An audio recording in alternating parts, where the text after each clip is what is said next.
السلام عليكم ورحمة الله وبركاته. أعوذ بالله من الشيطان الرجيم.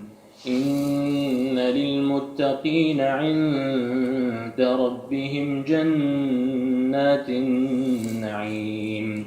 أفنجعل المسلمين كالمجرمين ما لكم كيف تحكمون أم لكم كتاب فيه تدرسون إن لكم فيه لما تخيرون أم لكم أيمان علينا بالغة إلى يوم القيامة إن لكم لما تحكمون سلهم أيهم بذلك زعيم أم لهم شركاء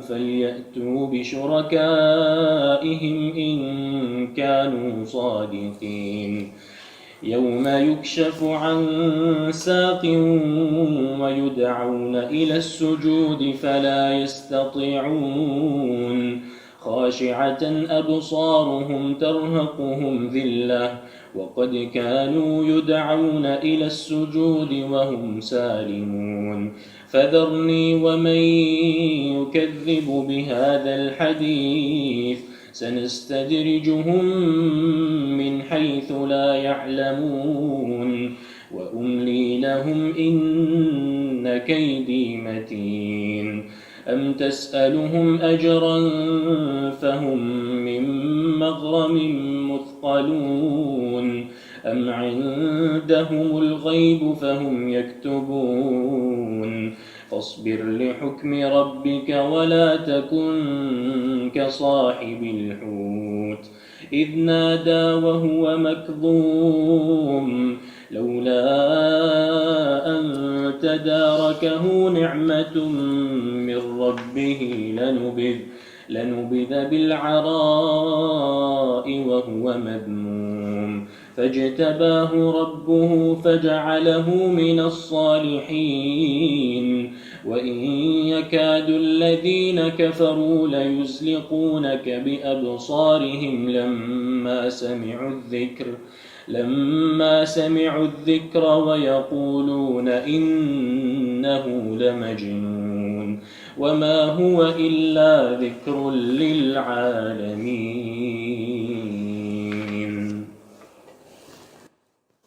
جزاك الله خير.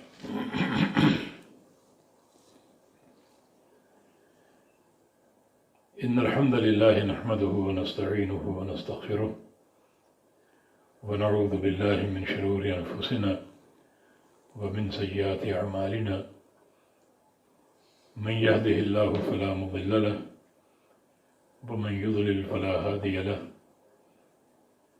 وأشهد أن لا إله إلا الله وحده لا شريك له وأشهد أن محمدا عبده ورسوله. يا أيها الذين آمنوا اتقوا الله حق تقاته ولا تموتن إلا وأنتم مسلمون. يا أيها الناس اتقوا ربكم الذي خلقكم من نفس واحدة وخلق منها زوجها وبث منهما رجالا كثيرا ونساء واتقوا الله الذي تساءلون به والأرحام إن الله كان عليكم رقيبا. يا أيها الذين آمنوا اتقوا الله وقولوا قولا سديدا يصلح لكم أعمالكم ويغفر لكم ذنوبكم ومن يطع الله ورسوله فقد فاز فوزا عظيما. اللهم صل على محمد وعلى آل محمد كما صليت على إبراهيم وعلى آل إبراهيم إنك حميد مجيد. اللهم بارك على محمد وعلى آل محمد كما باركت على إبراهيم وعلى آل إبراهيم إنك حميد مجيد. سبحانك لا علم لنا إلا ما علمتنا إنك أنت العليم الحكيم. رب اشرح لي صدري ويسر لي أمري واحلل عقدة من لساني يفقه قولي. أما بعد، فأعوذ بالله من الشيطان الرجيم من همزه ونفخه ونفثه. بسم الله الرحمن الرحيم. إن للمتقين عند ربهم جنات النعيم أفنجعل المسلمين كالمجرمين. سورة القلم کی یہ آیت نمبر 34، اللہ تعالیٰ کا فرمان ان للمتقین عند ربهم، کہ بے شک پرہیزگاروں کے لیے، متقین کے لیے، عند ربهم ان کے رب کے پاس، جنات باغات ہیں، النعیم نعمتوں والے. بلا شبہ متقین کے لیے ان کے رب کے پاس نعمتوں والے باغات ہیں. مناسبت یہ ہے ماقبل سے کہ ماقبل کی آیات میں ایک باغ کا ذکر ہوا جو یمن کے لوگوں کا تھا، اور اس باغ پر آفت آئی اور اس باغ کو خاکستر کر دیا گیا اور جلا کر اس کو راکھ کر دیا گیا، اس بنا پر کہ اس باغ والوں نے، جو اس نیک شخص کے بیٹے تھے، اس باغ سے مسکینوں کا حق دینے سے انکار کر دیا، تو اللہ رب العزت نے اس باغ کو جلا کر راکھ کر دیا. تو یہاں مقصود یہ ہے کہ اس باغ کا حال آپ نے سن لیا. اب آئیے ہم آپ کو اور باغات کے احوال سناتے ہیں کہ آپ کے رب کے پاس نعمتوں سے بھرے ہوئے باغات ہیں، اور وہ کن کے لیے ہیں؟ متقین کے لیے اور پرہیزگاروں کے لیے. تو خود ہی موازنہ کیجئے، دنیا کیا ہے اور آخرت کیا ہے. دنیا کی اگر نعمتیں ہیں تو ان کو دوام حاصل نہیں ہے، اور وہ ہر لمحہ بربادی کا شکار ہو سکتی ہیں، مگر اخروی نعمتیں ان کے لیے دوام ہے، ہمیشگی ہے. بلکہ قیامت کی نعمتیں جوں جوں وقت گزرے گا ان کے حسن میں، شادابی میں، لذت میں اضافہ ہی ہوتا جائے گا. ایک طرف دنیا کی نعمتیں ہیں اور ایک طرف اخروی نعمتیں ہیں. ایک طرف دنیا کا باغ ہے جس کو بربادی کا سامنا کرنا پڑا، اور ایک طرف قیامت کے جنت کے باغات ہیں جن کے لیے دوام ہی دوام ہے، اور کبھی ان میں کمی نہ ہوگی، بلکہ ان کی جو ایک کمیت اور کیفیت ہے اور جو ان کی لذت ہے اور جو ان کا حسن ہے، اس میں اضافہ ہی ہوتا جائے گا. تو وہ باغات کن کے لیے ہے؟ للمتقین، پرہیزگاروں کے لیے. متقین کون ہیں؟ جو اپنی زندگی ان دو بنیادوں پر گزارتے ہیں. ایک، اللہ اور اس کے رسول کے ہر امر کی پیروی کرتے ہوئے، اور دوسری بنیاد یہ کہ اللہ اور اس کے رسول کے منع کردہ ہر امر سے بچتے ہوئے. جو حلال امور ہیں انہیں اختیار کرتے ہوئے، اور جو حرام کام ہیں ان سے بچتے ہوئے. یہ حقیقت تقویٰ، کہ وہ لوگ گناہوں سے گریز کرنے والے اور اعمال صالحہ انجام دینے والے ہیں، اور جن بندوں کا یہ منہج ہو ان کے لیے کیا ہے عند ربہم، ان کے رب کے پاس۔ بڑا یہ محبت بڑا اسلوب ہے، اور اللہ تعالیٰ کا بندوں سے ایک پیار کا اظہار ہے کہ وہ جو باغات ہیں وہ تیرے رب کے پاس ہے۔ اللہ رب العزت نے انہیں اپنے متقی بندوں کے لیے تیار کیا اور انہیں سنبھال کے رکھا ہوا ہے۔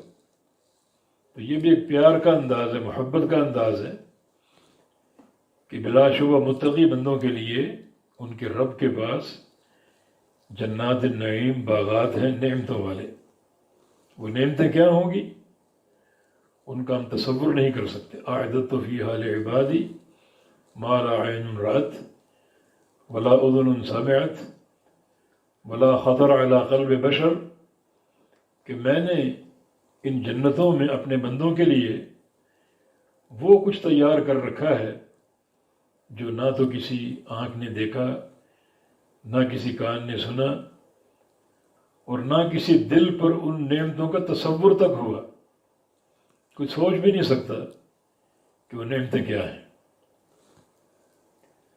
اگرچہ ناموں میں اشتراک ہے، جو نام ہم دنیا میں استعمال کرتے ہیں وہی نام جنت کی نعمتوں کے ہیں، تاکہ ہم پہچان سکیں اور جان سکیں کہ وہ نعمتیں کیا ہیں، لیکن صرف ناموں کی حد تک اشتراک ہے۔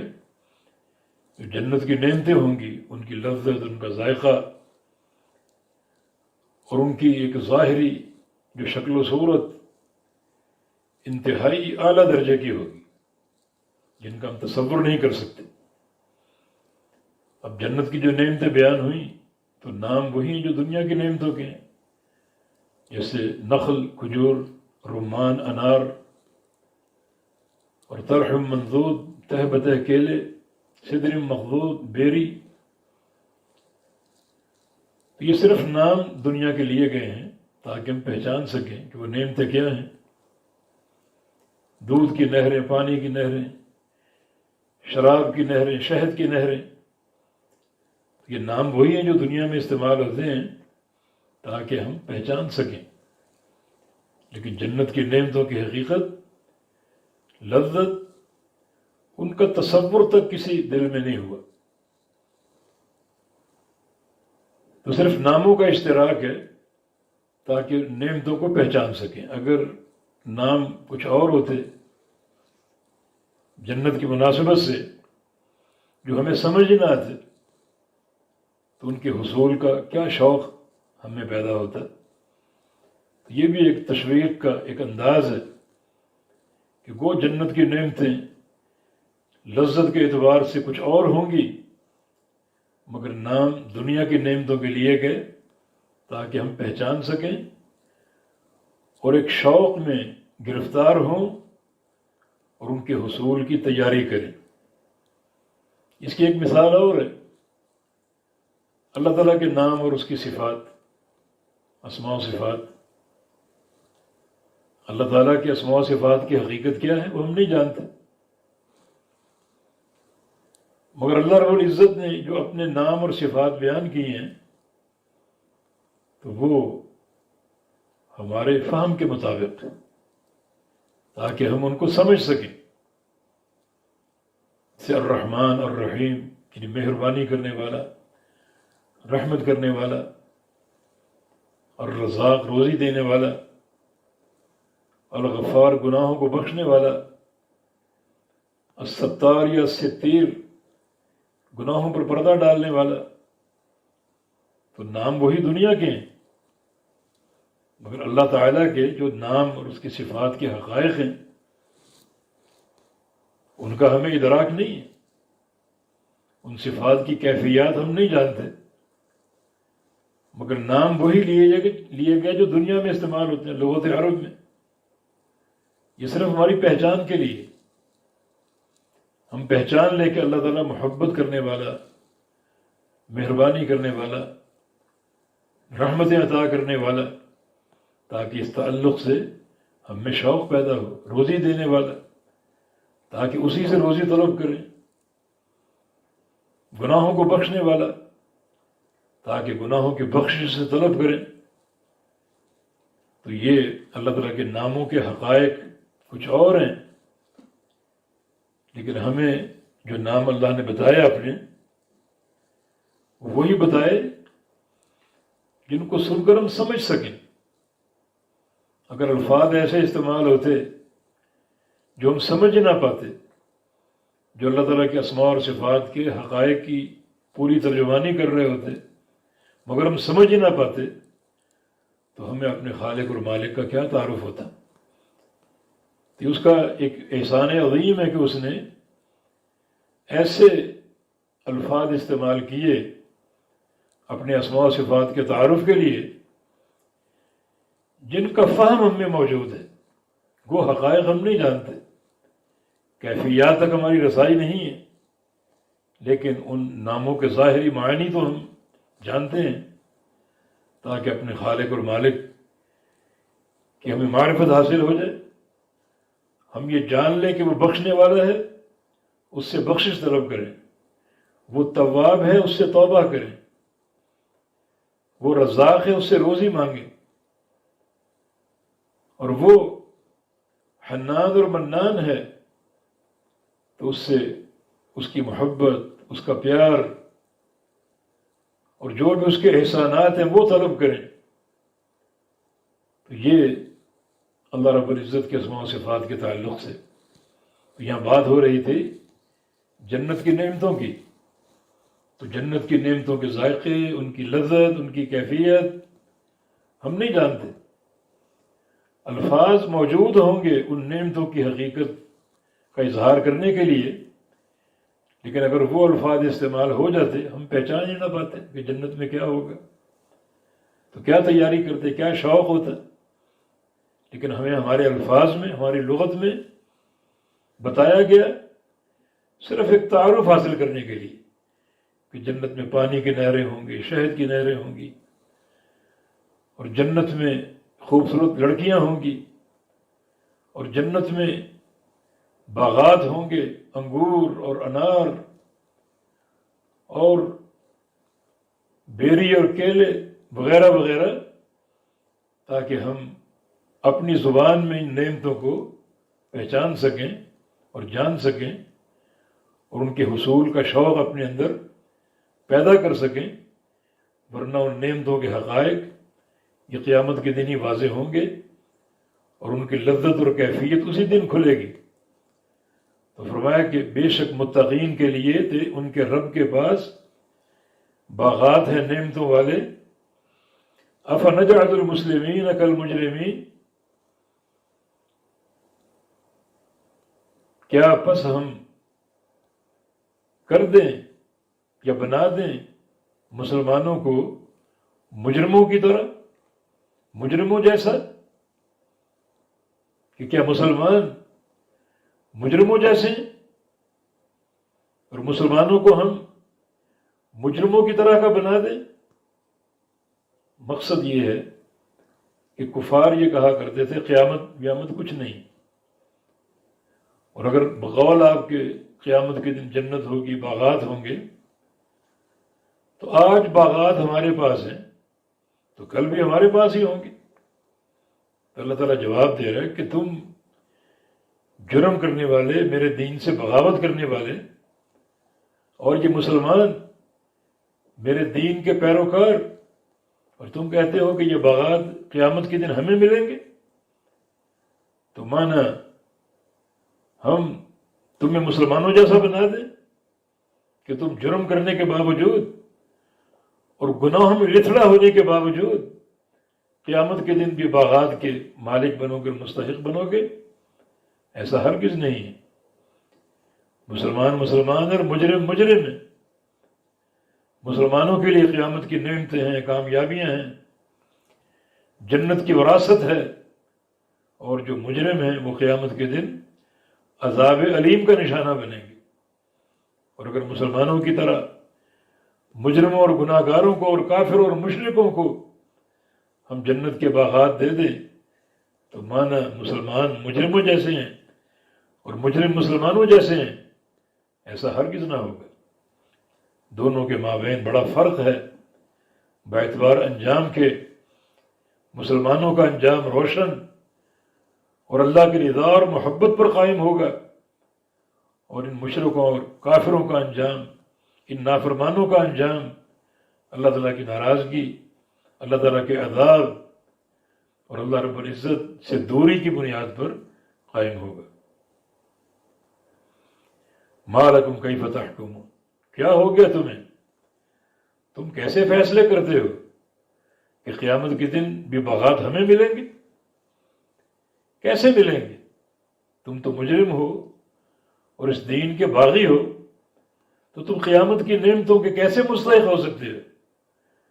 قیامت کی نعمتیں حرام قرار دی گئی ہیں کافروں کے لیے، مشرکین کے لیے، وہ ہرگز کسی نعمت کے مستحق نہیں۔ تم یہ کہہ کر کہ ہمیں قیامت کے دن بھی باغات ملیں گے، کیا ہو گیا تمہیں؟ کیف تحکمون، کیسے فیصلے کرتے ہو تم؟ ام لکم کتاب فیہ تدرسون، کیا تمہارے پاس، کہ تمہارے لیے کوئی کتاب ہے جس میں یہ باتیں پڑھتے ہو؟ کوئی اس کی سند حوالہ پیش کرو کہ تم نے یہ بات کس بنیاد پر کی۔ کیا تمہارے پاس کوئی وحی ہے، کوئی کتاب ہے کہ اس کتاب میں تم پڑھ کر آئے ہو اور یہ بات کر رہے ہو کہ قیامت کے دن اگر باغات ہوئے تو وہ بھی ہمیں ہی ملیں گے؟ کہاں لکھا ہے یہ؟ کیا تمہارے پاس کوئی کتاب ہے جس میں تم پڑھتے رہتے ہو ان لکم فیہ لما تخیرون، کہ بے شک تمہارے لیے اس میں ہر وہ چیز ہوگی جو تمہیں پسند ہے؟ کہ یہ کسی کتاب میں لکھا ہوا ہے کہ اس دن بھی جو قیامت قائم ہوگی؟ اول تو تم قیامت کے منکر ہو، مگر تم کہتے ہو اگر قیامت قائم ہو گئی تو اس دن بھی ہمیں ہماری پسندیدہ چیزیں ملیں گی۔ کیا یہ کسی کتاب میں لکھا ہوا ہے؟ کوئی اس کا حوالہ پیش کرو۔ ام لکم ایمان علینا بالغۃ الی یوم القیامہ، کہ تمہارے پاس کوئی قسمیں ہیں اللہ کی طرف سے، قسمیں ہم پر۔ قسموں سے مراد وہ عہد و پیمان جو قسموں پر قائم ہوتے ہیں، کوئی معاہدہ ہے میرا اور آپ کا۔ ام لکم ایمان علینا، یا تم پر قسمیں ہیں جو ہم پر تمہاری قسمیں قائم اور موجود ہیں، یعنی ہمارے تمہارے درمیان کوئی عہد و پیمان ہوا ہے قسموں کی بنیاد پر، اور بالغۃ الی یوم القیامہ، اور وہ قسمیں قیامت تک پہنچنے والی ہیں، مانا کبھی ٹوٹیں گی نہیں، ہمیشہ قائم رہیں گی۔ جو ایک عہد و پیمان ہے وہ ہمیشہ موجود رہے گا، اور قیامت جو صدیوں بعد قائم ہوگی، قیامت کے قائم ہونے تک وہ قسمیں اور وہ عہد و پیمان قائم رہے گا۔ کوئی ہے ایسی چیز؟ ام لکم ایمان علینا بالغۃ الی یوم القیامہ، کہ تمہارے پاس کوئی قسمیں ہیں جو ہم پر قائم ہیں اور قیامت تک وہ پہنچنے والی ہیں، اور کبھی وہ ٹوٹیں گی نہیں، وہ عہد و پیمان قائم رہیں گے اور کبھی ٹوٹیں گے نہیں۔ کس بات پر؟ کہ ان لکم لما تحکمون، کہ تمہیں ہر وہ چیز ملے گی جو تم فیصلہ کرتے ہو، جو تم چاہتے ہو، جو تم پسند کرتے ہو، وہ تمہیں ملے گا۔ خلاصہ یہ ہے کہ متقین کے لیے باغات ہیں نعمتوں سے بھرپور، اور کفار کی باتیں کیا ہیں؟ قیامت قائم نہیں ہوگی، کچھ نہیں، اور اگر ہو بھی گئی اور اس دن باغات ہوئے بھی تو وہ ہمیں ہی ملیں گے، ہم ان کے لائق ہیں۔ چنانچہ دنیا کے امور پر آخرت کے امور کو قیاس کرتے تھے کہ دنیا میں ہمارے پاس باغات ہیں، دولتیں ہیں، خزانے ہیں، انبار لگے ہوئے ہیں، اور تم بالکل ایک قسم پرسی کی زندگی گزار رہے ہو، تمہارے لیے فاقے ہیں، پیٹوں پر پتھر باندھتے ہو، اور انتہائی تم کمی اور قلت کا شکار ہو، تو اللہ تعالیٰ نے ہمیں دنیا میں دیا، تمہیں نہیں دیا۔ تو اگر قیامت قائم ہو بھی گئی تو اللہ تعالیٰ وہاں بھی ہمیں دے گا، تمہیں نہیں دے گا۔ تو اللہ تعالیٰ پوچھتے کہ یہ باتیں کہاں لکھی ہیں؟ کسی کتاب میں لکھی ہیں، یا میرے تمہارے درمیان کوئی عہد و پیمان ہوا ہے کوئی قسموں کے تبادلے کے ساتھ، اور وہ عہد و پیمان قیامت تک چلے گا اور تمہیں ہی جو پسند ہے وہ تمہیں مل جائے گا؟ ایسا ہرگز نہیں، معاملہ بالکل یہ نہیں ہے۔ فرمایا کہ سلہم ایہم بذالک زعیم، پوچھئے ان سے، سوال کیجئے ان سے، ایہم بذالک زعیم، کہ اس بات کا کفیل اور ضامن کون ہے؟ یہ بات جو تم کر رہے ہو کون اس کی ضمانت دیتا ہے؟ کون اس کا کفیل ہے؟ کون اس بات کا ضامن ہے؟ ام لہم شرکاء فلیأتوا بشرکائہم ان کانوا صادقین، یا ان کے کوئی شریک ہیں شرکاء اس بات میں، جو بات تم نے کی ہے کہ ہمیں قیامت کے دن یہ ملے گا اور وہ ملے گا، تو اس بات میں کوئی اور لوگ بھی شریک ہے تمہارے کہ جو بات تم کر رہے ہو وہ اوروں نے بھی کی ہے، بطور حوالہ کے پیش کرو وہ کون ہے؟ تو ام لہم شرکاء، یہ ان کے پاس کچھ شرکاء ہیں جو اس بات میں ان کے شریک ہوں کہ جو بات تم کر رہے ہو ہمیں قیامت کے دن ہماری مرضی کے کام ملیں گے اور چیزیں ملیں گی، یہ بات تم نے کہاں پڑھی ہیں، کس کتاب میں ہے؟ یہ اس بات کو کہنے میں کہ تمہارے شرکاء بھی ہیں کہ جو بات تم نے کی وہ اور لوگ بھی کر رہے ہیں، بطور حجت کے ان کے نام پیش کرو۔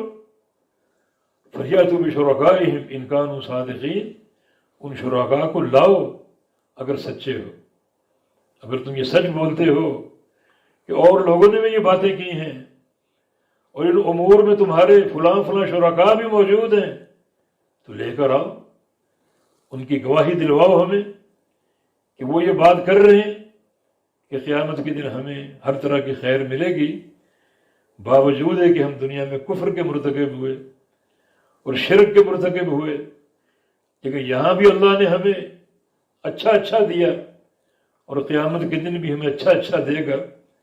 یہ بات تم نے کہاں پڑھی یا کہاں دیکھی؟ یا کوئی شریک ہو اس بات میں تمہارا، اس کو لاؤ، اس سے پوچھا جائے، اس سے گواہی لی جائے کہ تم نے یہ بات کس استناد کی بنا پر کی ہے۔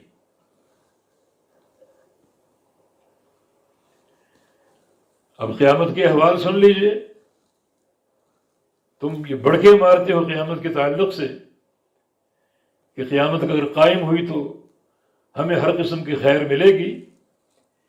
یوم یکشف عن ساق ویدعون الی السجود فلا یستطیعون، جس دن یکشف کھولا جائے گا، عن ساق پنڈلی سے کھولا جائے گا، کہ پنڈلی کو کھولا جائے گا، یدعون الی السجود، اور لوگوں کو بلایا جائے گا سجدہ کرنے کی طرف، فلا یستطیعون، لیکن لوگ سجدہ نہ کر سکیں گے، سجدے کی طاقت نہ رکھتے ہوں گے۔ جس دن پنڈلی کو کھولا جائے گا، اس آیت کریمہ کی بہت سے گروہوں نے تعویلیں کی ہیں۔ پنڈلی کو کھولا جانا، اس سے مراد مشکل احوال کو پیش کرنا، جو معاملہ سنگین ہو، معاملہ مشکل ہو اور انتہائی گمبھیر صورتحال ہو، تو اس کی تعبیر کشف عن الساق سے کرتے ہیں، یعنی پنڈلی کھول دی گئی یا پنڈلی کھولی گئی کہ معاملہ بہت ہی سنجیدہ ہے اور معاملہ بہت ہی سنگین ہے اور معاملہ بہت ہی خطرناک ہے، مگر یہ تعویل انتہائی باطل ہے، یہ ایک طرح کا الحاد ہے۔ بھلا ہم اپنی عقل سے تعویلیں کیوں کریں اور قرآن کی تفسیر کیوں کریں جہاں تفسیر نبی علیہ السلام سے منقول ہو؟ نبی علیہ السلام سے اگر تفسیر منقول ہے کسی بھی آیت کریمہ کی یا کسی بھی لفظ کی، تو وہی تفسیر معتبر ہے اور معتمد علیہ ہے، وہی حق ہے، اور اس کے ماں سوا جو بھی ہے وہ باطل۔ اور نبی علیہ السلام سے یہ بات ثابت اور منقول ہے، بخاری مسلم کی روایت کے مطابق، کہ قیامت کے روز اللہ تعالی اپنی پنڈلی کھولے گا اور لوگ دیکھیں گے، اللہ تعالیٰ اپنی پنڈلی کھولے گا اور لوگ اس کو دیکھیں گے۔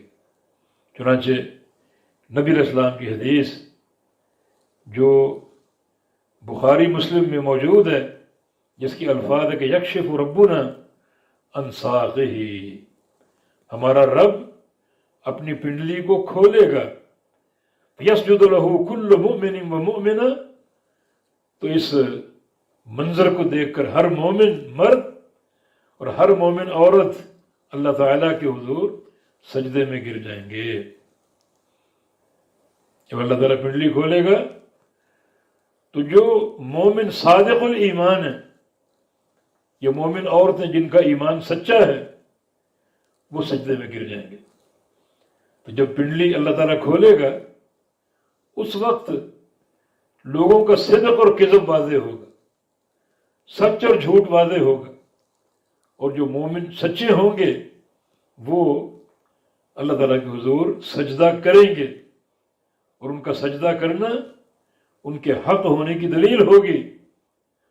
اور یہ جو بڑھ کے مارتے ہیں آج کہ ہمیں قیامت کے دن اچھا ہی اچھا ملے گا، یہ آئیں گے سجدہ کرنے کے لیے، مگر ان کی پشت جو ہے وہ ایک طبقے کی مانند ہو جائے گی، اور ان کی پشت ایک تختہ بن جائے گی، اور ان کی کمر سجدے کے لیے جھک ہی نہیں سکے گی، جھکیں گے تو اوندھے ہو کر گر جائیں گے۔ تو کس بنا پر یہ دعوے کر رہے ہو؟ تو اللہ تعالیٰ جب پنڈلی کھولے گا اس وقت جو لوگ سجدہ کرنے میں کامیاب ہوں گے تو ان کا سجدہ کرنا ان کے صدق ایمان کی دلیل ہے۔ تو یہ آیت کریمہ جس میں پنڈلی کھولنے کا ذکر ہے، یہاں کسی تعویل کی ضرورت نہیں ہے کہ اس سے مراد قیامت کی سنگینی کو پیش کرنا ہے اور قیامت کی گمبھیر صورتحال کو پیش کرنا ہے۔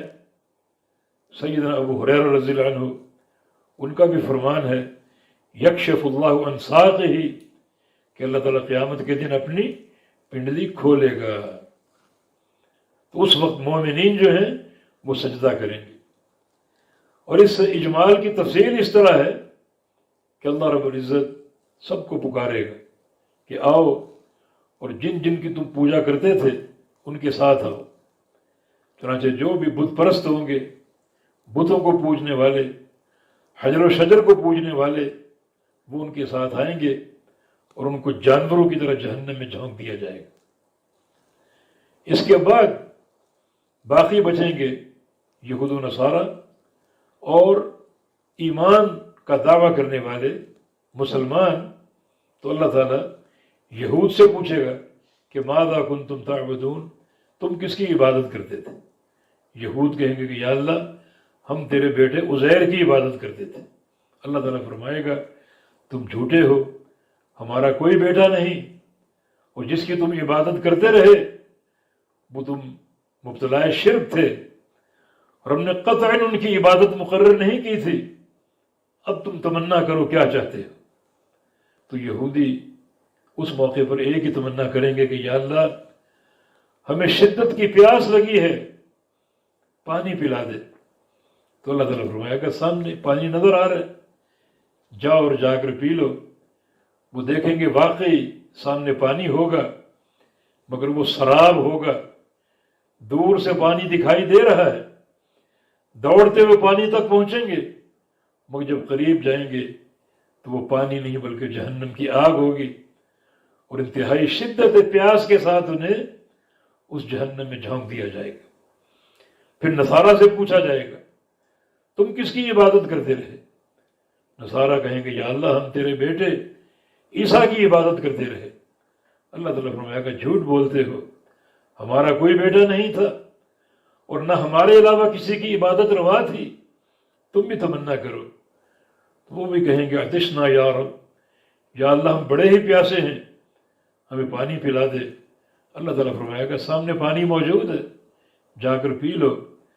بڑے شوق سے وہ دوڑے جائیں گے، بھاگتے جائیں گے پانی پینے کے لیے، مگر جب قریب پہنچیں گے پانی نہ ہوگا، وہ تو حقیقت میں سراب تھی، حقیقت میں وہ جہنم کی آگ ہے جس میں ان کو جھونک دیا جائے گا۔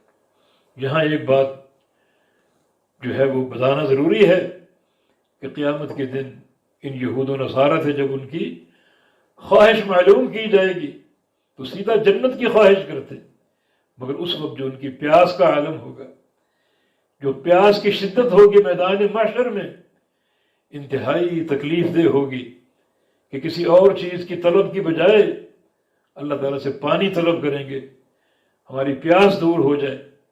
پیاس سے ہم ہلکان ہو رہے ہیں، اور پیاس کی شدت کیوں نہ ہو جب یہ سورج 1 میل کے فاصلے پر ہوگا تو کس قدر حرارت ہوگی اور کس قدر شدت ہوگی۔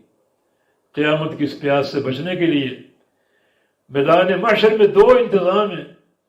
ایک اللہ رب العزت کے عرش کا سایہ، جس کے حصول کے لیے ہمیں آج کوشش کرنی ہے۔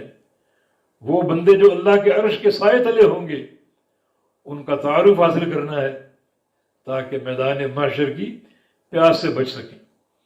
بخاری مسلم کی حدیث موجود ہیں کہ اللہ تعالیٰ قیامت کے روز اپنے سائے میں کن کن بندوں کو لے گا اور کن کو نہیں لے گا، وہ احادیث پڑھنی چاہیے اور اس کے مطابق اپنی عملی زندگی ڈھالنی چاہیے تاکہ ہم ان بندوں میں شمار ہو سکیں، خوش نصیبوں میں، جن کو اللہ تعالیٰ اپنا سایہ عطا فرمائے گا، اپنے عرش کا سایہ۔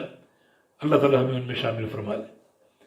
اور دوسرا انتظام جو میدان محشر میں ہے، پورے میدان محشر میں کوئی پانی نہ ہوگا، صرف ایک ہی حوض جناب محمد الرسول اللہ صلی اللہ علیہ وسلم کا، اس حوض سے پانی دستیاب ہوگا جو برف سے زیادہ ٹھنڈا اور شہد سے زیادہ میٹھا اور دودھ سے زیادہ سفید، جو جنت کی 2 نہروں سے اس میں پانی گرے گا، انتہائی عمدہ اور نفیس پانی۔ نبی علیہ السلام نے فرمایا ہے جس شخص کو اس حوض کا 1 گھونٹ پانی مل جائے تو میدان محشر جو 50,000 سال کا ہے، اس پورے وقوف میں اس کو پیاس نہیں لگے گی جب تک جنت میں داخل نہ ہو جائے، تو پیاس سے محفوظ رہے گا۔ اور ظاہر ہے کہ یہ حوض کوثر عظیم الشان نعمت ان بندوں کو نصیب ہوگی جو بندے اللہ کے پیارے حبیب کی سنت کے متبع ہیں۔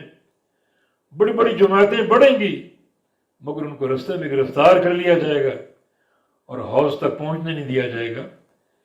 جبریل امین سے نبی علیہ السلام پوچھیں گے انہیں کیوں روکا گیا، انہیں کیوں گرفتار کیا گیا، تو فرمائیں گے کہ انک لا تدری ما احدثوا بعدک، آپ نہیں جانتے انہوں نے آپ کے بعد کیسی کیسی بدعتیں جاری کی، نئے نئے شوشے چھوڑے اس دین میں اور نئے نئے کام اور خرافات انجام دی۔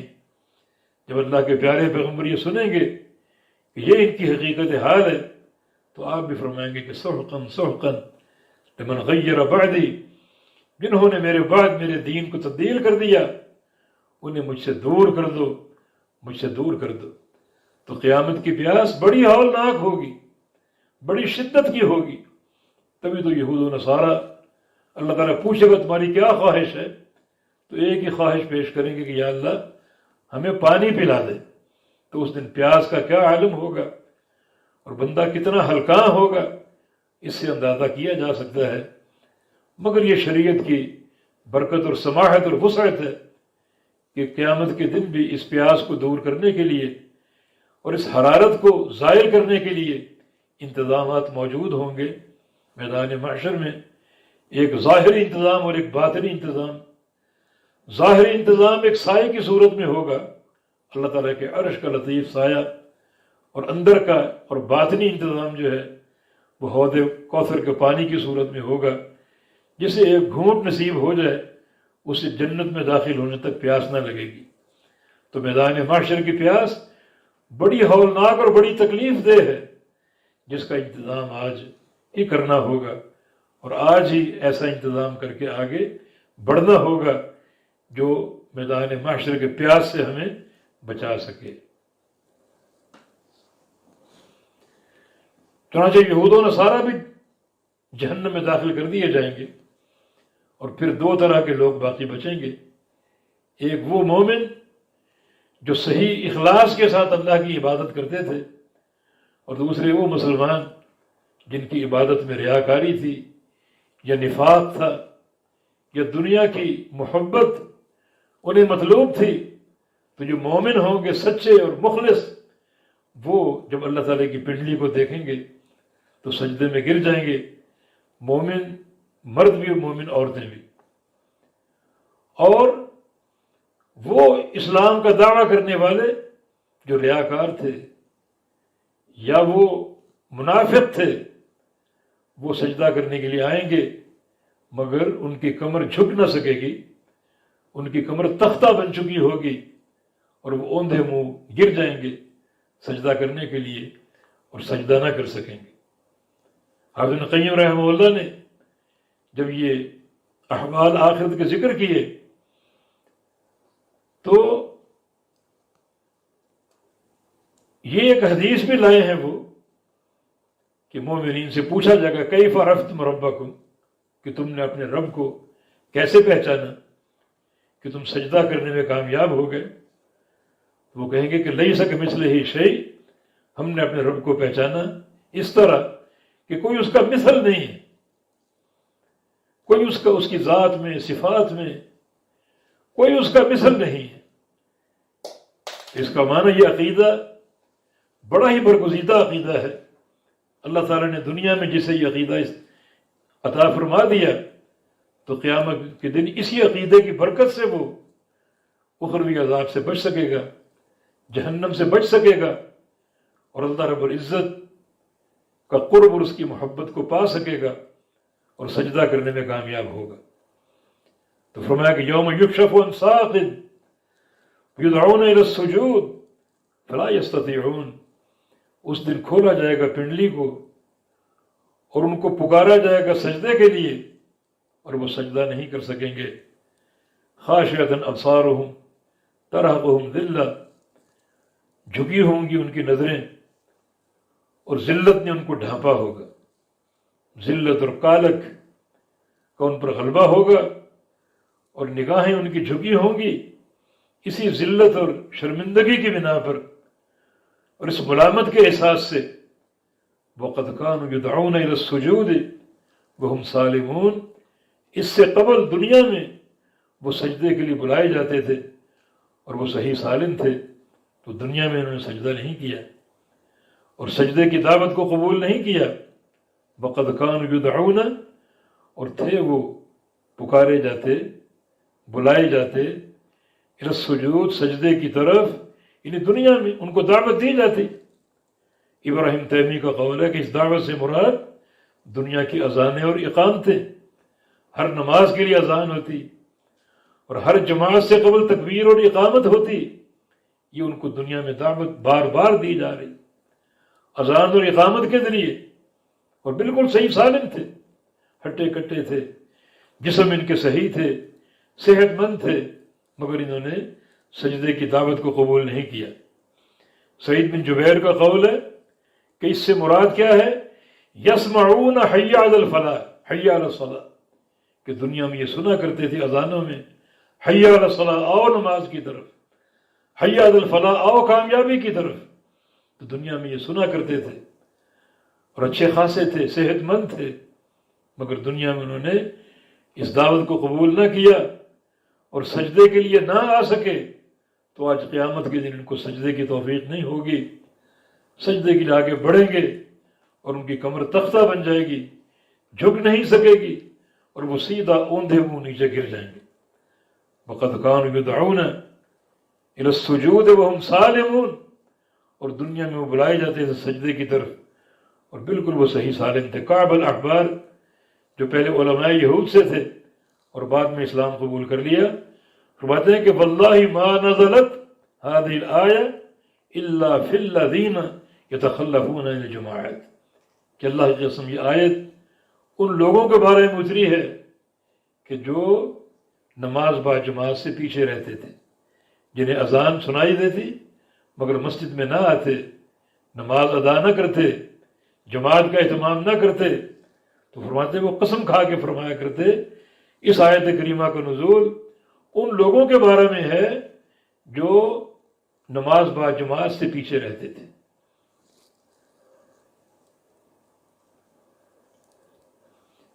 فرمایا کہ فَذَرْنِي وَمَنْ يُكَذِّبُ بِهَذَا الْحَدِيثِ سَنَسْتَدْرِجُهُم مِّنْ حَيْثُ لَا يَعْلَمُونَ، پر چھوڑ دیجئے مجھے، ومن، اور اس شخص کو، یکذب بہذا الحدیث، جو اس بات کو جھٹلاتا ہے. ہذا الحدیث سے مراد قرآن و حدیث، کتاب و سنت. جو جھٹلاتا ہے کتاب و سنت کو، قرآن و حدیث کو، مجھے چھوڑ دیجئے اور اسے بھی چھوڑ دیجئے. معنی یہ کہ مجھے چھوڑ دو اور اس کو چھوڑ دو، یعنی میں آپ کی اس سے کفایت کروں گا، اس کے شر سے کفایت کروں گا، اس کا شر آپ تک نہیں پہنچنے دوں گا اور اسے اس کے انجام تک پہنچاؤں گا. تو مجھے چھوڑیے اور ان کو چھوڑیے جو اس بات کو جھٹلاتے ہیں، تاکہ میں آپ کے لیے کافی ہو جاؤں اور انہیں ان کے انجام تک پہنچاؤں اور ان کا کوئی نقصان آپ تک پہنچنے نہ دوں. سنستدرجهم من حیث لا یعلمون، ہم کیا کریں گے؟ سنستدرجهم من حیث لا یعلمون، ہم ان کو ڈھیل دیں گے. یہ اس کا ترجمہ کریں، ہم ان کو آہستہ آہستہ لیں گے. من حیث لا یعلمون، جہاں سے ان کو علم بھی نہ ہوگا، ان کو پتہ بھی نہ ہوگا، اور ان کو آہستہ آہستہ ہم لیتے جا رہے ہیں. اور انہیں نہ اس کا احساس ہے اور نہ اس کا ان کو علم. مثلا ہم ان کو دنیا کی نعمتیں دیں گے اور وہ خوش ہیں کہ ہم بڑے خوشحال ہیں اور بڑے ہی ہم دنیا کی نعمتوں کے پروردہ ہیں، اور ان کو انجام کی فکر ہی نہیں ہوگی. تو ان کا سفر آہستہ آہستہ ختم ہو رہا ہے. دنیا کا مال تو ہے، دنیا کی دولتیں تو ہیں، مگر انہیں آخرت کے تعلق سے سوچنے کی نہ توفیق ہے، نہ مہلت، نہ ہمت. وہ تو یہ سوچ کر کہ ہم بڑے خوشحال ہیں اور نعمتوں میں پلے ہوئے ہیں، تو وہ آخرت کا سوچیں گے ہی نہیں. تو رفتہ رفتہ جیسے جیسے دن گزریں گے تو وہ ہماری طرف ہی آ رہے ہیں، اور یک لخت موت اپنے پنجے ان کے سینے میں گاڑ دے گی اور وہ سیدھے ہمارے پاس پہنچ جائیں گے. حسن بصری کا قول ہے کہ معنی یہ کہ لوگ ان کی تعریفیں کرتے تھے اور وہ دھوکے میں رہتے، اور لوگ ان کے عیبوں پر پردہ ڈالتے اور وہ دھوکے میں رہتے. اپنی تعریفیں سن کر خوش ہوتے کہ ہم تو یہ اور وہ، اور ان کے عیوب ڈھکے رہتے، اس پر بھی وہ دھوکے میں رہتے کہ ہم تو بالکل صاف ستھرے لوگ ہیں، ہمارے تو کوئی عیب ہی نہیں ہے. تو یہ ہے ان کو آہستہ آہستہ لینا، اس طرح کہ ان کو احساس ہی نہیں. حالانکہ نبی علیہ السلام کی ایک حدیث کا معنی یہ ہے کہ اگر ہم کسی بندے کو نافرمانیوں کے باوجود روزی دیتے جائیں تو سمجھے کہ ان کو ہم ڈھیل دے رہے ہیں. نافرمانی کا تقاضا تو یہ کہ ان کو پکڑ لیں ہم، مگر گناہوں کے باوجود ان کو نعمتیں مل رہی تو مانے ان کو ڈھیل دے رہے ہیں اور ان کو اس کا احساس نہیں. سنستدرجهم من حیث لا یعلمون، ہم ان کو آہستہ آہستہ لیتے جائیں گے وہاں سے جہاں ان کو علم بھی نہ ہو اور وہ کسی قسم کے فہم کے قابل نہ رہیں اپنی عاقبت کا سوچنے کے تعلق سے اور اپنی آخرت پر غور و فکر کرنے کے تعلق سے. فَأُمْلِي لَهُمْ إِنَّ كَيْدِي مَتِينٌ، اور میں مہلت دیتا ہوں انہیں. إِنَّ كَيْدِي مَتِينٌ، بے شک میری تدبیر بہت ہی پختہ اور مضبوط ہے. معنی یہ کہ مہلت دیتا ہوں، ڈھیل دیتا ہوں، اور ڈھیل دینا بھی میری ایک تدبیر ہے تاکہ تمہاری معصیتیں بڑھیں، تمہارے گناہ بڑھتے جائیں، اور یہ بھی میری ایک تدبیر ہے تاکہ زیادہ تم خسارہ پا سکو اور زیادہ خطرناک عذاب کا نشانہ بن سکو.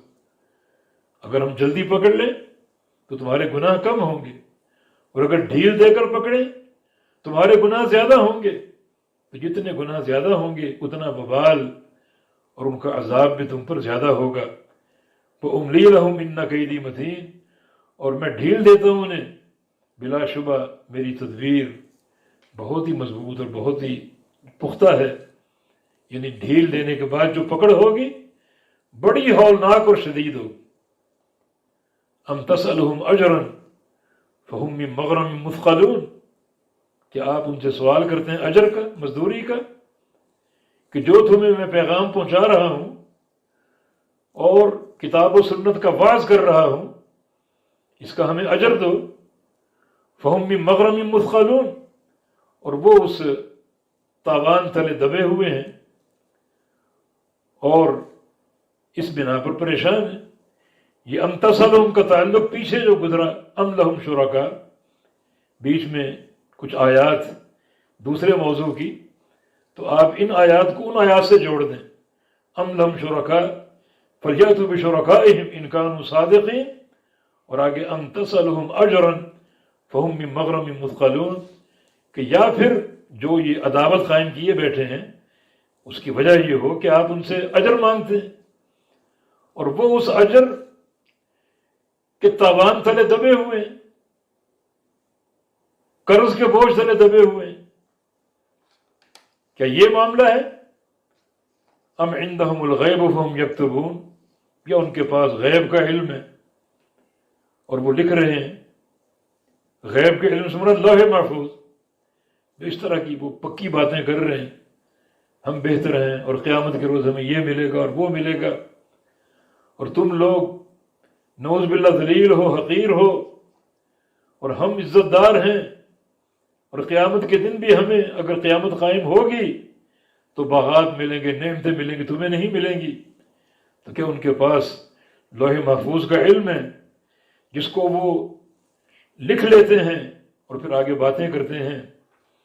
مانا وہ سارا جھوٹ ہے، نہ کوئی علم ہے، نہ ان کا کوئی شریک ہے، نہ کوئی گواہی ہے، نہ کوئی ضامن ہے، ساری بے تکی باتیں ہیں جو بالکل کسی قسم کے استناد سے خالی۔ اب نبی علیہ السلام کو حکم دیا جا رہا ہے کہ فاصبر لحکم ربک ولا تکن کصاحب الحوت، اے محمد صلی اللہ علیہ وسلم آپ صبر کیجئے اپنے رب کے حکم کے لیے اور نہ ہو جائیے کصاحب الحوت، مچھلی والے کی طرح۔ مچھلی والے یعنی یونس علیہ السلام، ان کی طرح مت ہو جائیے، آپ صبر کیجئے۔ صبر کرنے سے مراد یہ اسی قوم کے ساتھ رہیے، اسی قوم کی زیادتیوں کو سنیے اور صبر کیجئے، اسی قوم کی تکلیفوں کو برداشت کیجئے اور ان کو چھوڑ کر جانا نہیں، جس طرح یونس علیہ السلام اپنی قوم کو چھوڑ کر چلے گئے تھے اس طرح آپ نے نہیں کرنا، بلکہ آپ نے پورا صبر کا مظاہرہ کرنا ہے۔ اور ایک نبی جس قوم میں بھیجا جاتا ہے اسی قوم میں رہتا ہے پورے صبر و استقلال کے ساتھ۔ جو ان کی باتیں کڑوی کسیلی ان سب کو آپ سنیں، صبر کیجئے۔ جو ان کی اذیتیں اور تکلیفیں ہیں ان پر بھی آپ صبر کے دامن کو تھامے رکھیے، اسی قوم کے اندر رہیے، ان کو وعد کرنے کے لیے، دین سمجھانے کے لیے اور ان کی خیر خواہی کے لیے آپ ان کے اندر رہیں پورے صبر و استقلال کے ساتھ اور پورے ایک ثابت قدمی کے ساتھ۔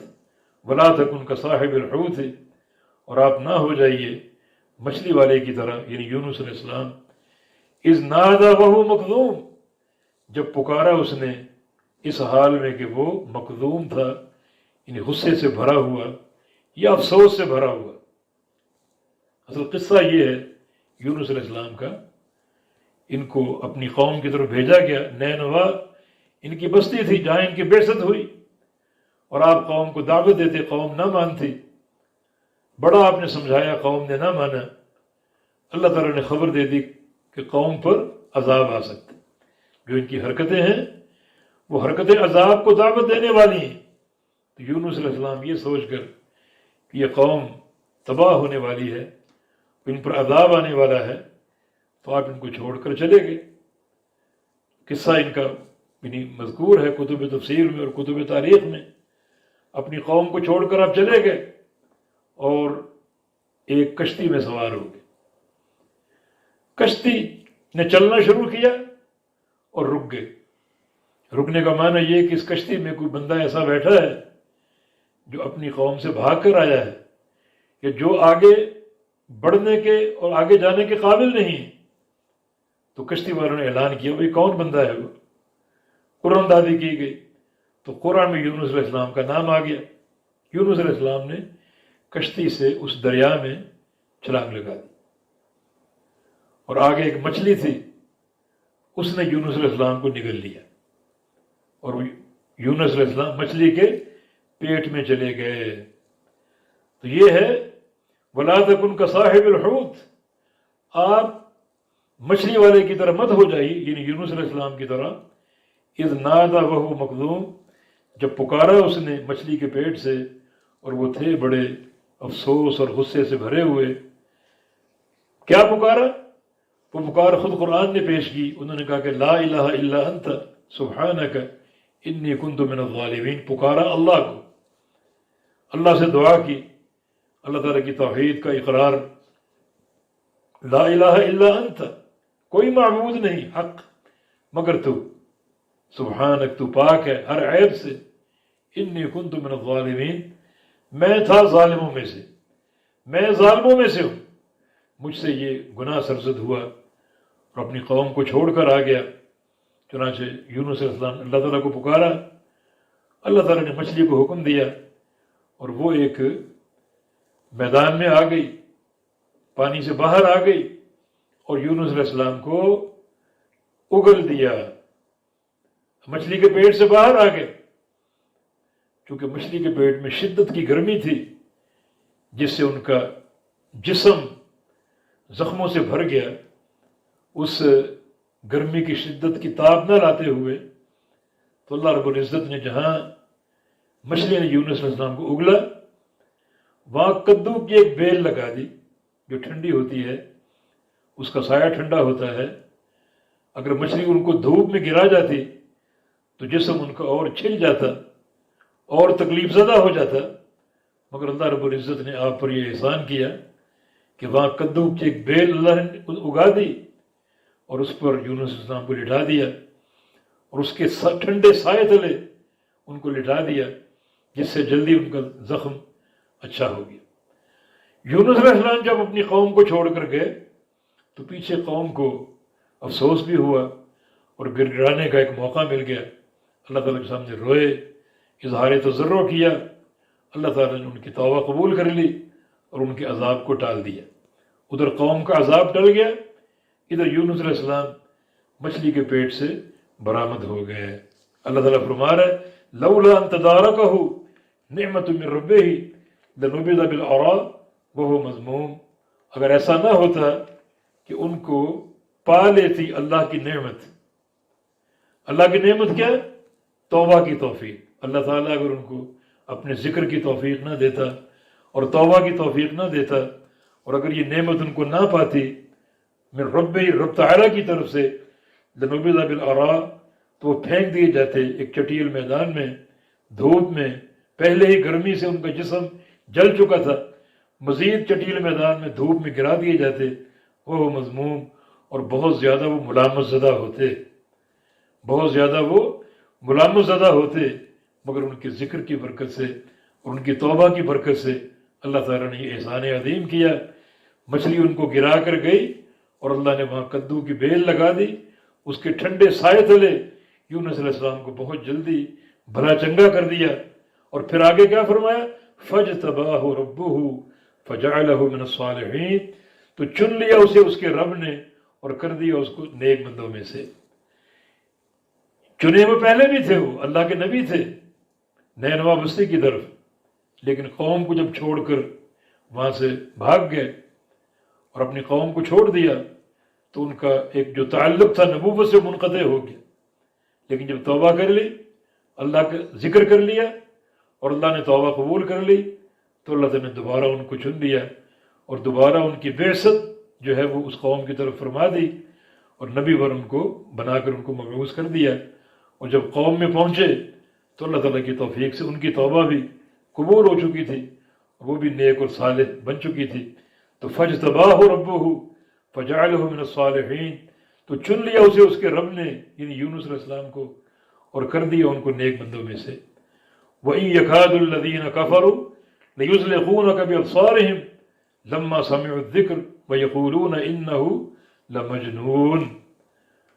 وَإِن، یہ ان مخفف من المثقلہ ہے، اصل میں انہ ہے، اور بے شک یکاد الذین کفروا لیزلقونک بابصارہم، قریب ہے وہ لوگ جنہوں نے کفر کیا، جو کافر ہیں، قریب ہے وہ لِيُزْلِقُونَكَ بِأَبْصَارِهِمْ، اپنی نگاہیں آپ کے اندر گاڑ دیں، یا آپ کو اپنی نگاہوں کے ساتھ پھسلا دیں۔ کب؟ لما سمعوا الذکر، جب بھی ذکر کو، ان قرآن کو سنتے ہیں، وَيَقُولُونَ، اور کہتے ہیں، إِنَّهُ لَمَجْنُونَ، کہ محمد صلی اللہ علیہ وسلم مجنون ہیں۔ یہ کفار کا وتیرہ کہ وہ اپنی نگاہیں آپ کے چہرے پر گاڑ دیں، جب بھی آپ سے وہ قرآن سنیں، ذکر سنیں، نگاہوں کا گاڑنا غصے کی بنا پر، یعنی اتنا غصہ کہ ان کے تیر نظر آپ پر پڑے اور آپ کے کلیجے میں داخل ہو جائیں، جس سے آپ کی موت واقع ہو جائے۔ یہ ان کفار کی خواہش ہے۔ اور بات تصویر روایتوں میں آتا ہے کہ اس وقت ایک قبیلہ تھا عرب کا، ان لوگوں کی نظریں بہت لگتی تھیں، تو ان کو بھی وہ لاتے کہ اللہ کے نبی کو دیکھیں اور ان کی نظر اللہ کے نبی کو لگ جائے۔ مگر یہ بات یہاں یعنی بے محل ہے، کیونکہ نظر تب لگتی ہے جب ایک چیز آپ شوق سے دیکھیں، غصے سے دیکھنے سے نظر نہیں لگتی۔ وہ تو غصے سے دیکھنے والے تھے، اس لیے یہی بات ہے کہ کفار جتنے بھی ہیں، جب بھی اللہ کے نبی قرآن پڑھتے تو اپنی غسیلی نگاہیں آپ کے چہرے پر گاڑ دیتے، اور کوشش اور چاہت یہ ہوتی کہ یہ تیر نظر جو ہیں وہ آپ کے کلیجے میں دھنس جائیں اور آپ کی موت واقع ہو جائے۔ یہ ان کی چاہت اور خواہش ہے کہ جب بھی قرآن سنتے ہیں تو ان کے غصے کا یہ عالم ہوتا ہے۔ وَيَقُولُونَ، اور کہتے ہیں، إِنَّهُ لَمَجْنُونَ، کہ بے شک وہ مجنون ہے۔ ایسا کیوں کہتے؟ تاکہ دوسرے سننے والے متاثر نہ ہوں۔ وہ کوئی نو وارد ہوتا، کوئی نیا بندہ وہاں سے گزر رہا ہوتا، یہ وہاں موجود ہوتا، تو اس کو سمجھانے کے لیے کہ وہ ان کے دعوت میں گرفتار نہ ہو جائے، کہتے کہ یہ مجنون ہے، ہم ان کو جانتے ہیں، یہ مجنون ہے، تاکہ لوگ ان کی طرف متوجہ نہ ہو سکیں۔ اور ایسا کیوں کرتے؟ تاکہ ان کی سرداری اور جو ان کی ایک بادشاہت ہے وہ قائم رہے، کہ دنیا باہر سے لوگ آتے ہیں، ان کے اسیر نہ ہو جائیں، تو جو بھی کوئی نو وارد دیکھتے تو پھر بطور خاص وہ کہتے ہیں یہ مجنون ہے، یہ مجنون ہے اور یہ دیوانہ ہے، نعوذ باللہ، تاکہ وہ بندہ ان کا اسیر نہ ہو جائے اور جو ہماری ایک چودراہٹ ہے اور سرداری ہے وہ قائم رہے۔ اللہ پاک فرماتا ہے وَمَا هُوَ إِلَّا ذِكْرٌ لِلْعَالَمِينَ، اور نہیں ہے وہ مگر ایک نصیحت للعالمین، تمام جہانوں کے لیے۔ میرا نبی بھی نصیحت ہے، ذکر ہے، اور یہ قرآن و حدیث بھی تمام جہانوں کے لیے نصیحت ہے۔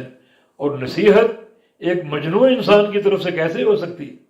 تم قرآن پڑھ کر دیکھو، اس کے نورانی احکام پڑھ کر دیکھو، اللہ تعالیٰ کے فرائض جان کر دیکھو، اور جو اس کی تعلیمات ہیں تقویٰ پر مبنی اور زہد پر مبنی، ان کو پہچان کر دیکھو۔ ایک مجنون انسان یہ باتیں کر سکتا ہے؟ تو اللہ تعالیٰ نے ان کے اس دعوے کی تردید کی، وَمَا هُوَ إِلَّا ذِكْرٌ لِلْعَالَمِينَ، اور نہیں ہے وہ مگر نصیحت تمام جہانوں کے لیے۔ وصلی اللہ علی نبینا محمد وعلی آلہ وصحبہ وآل طاعتہ اجمعین۔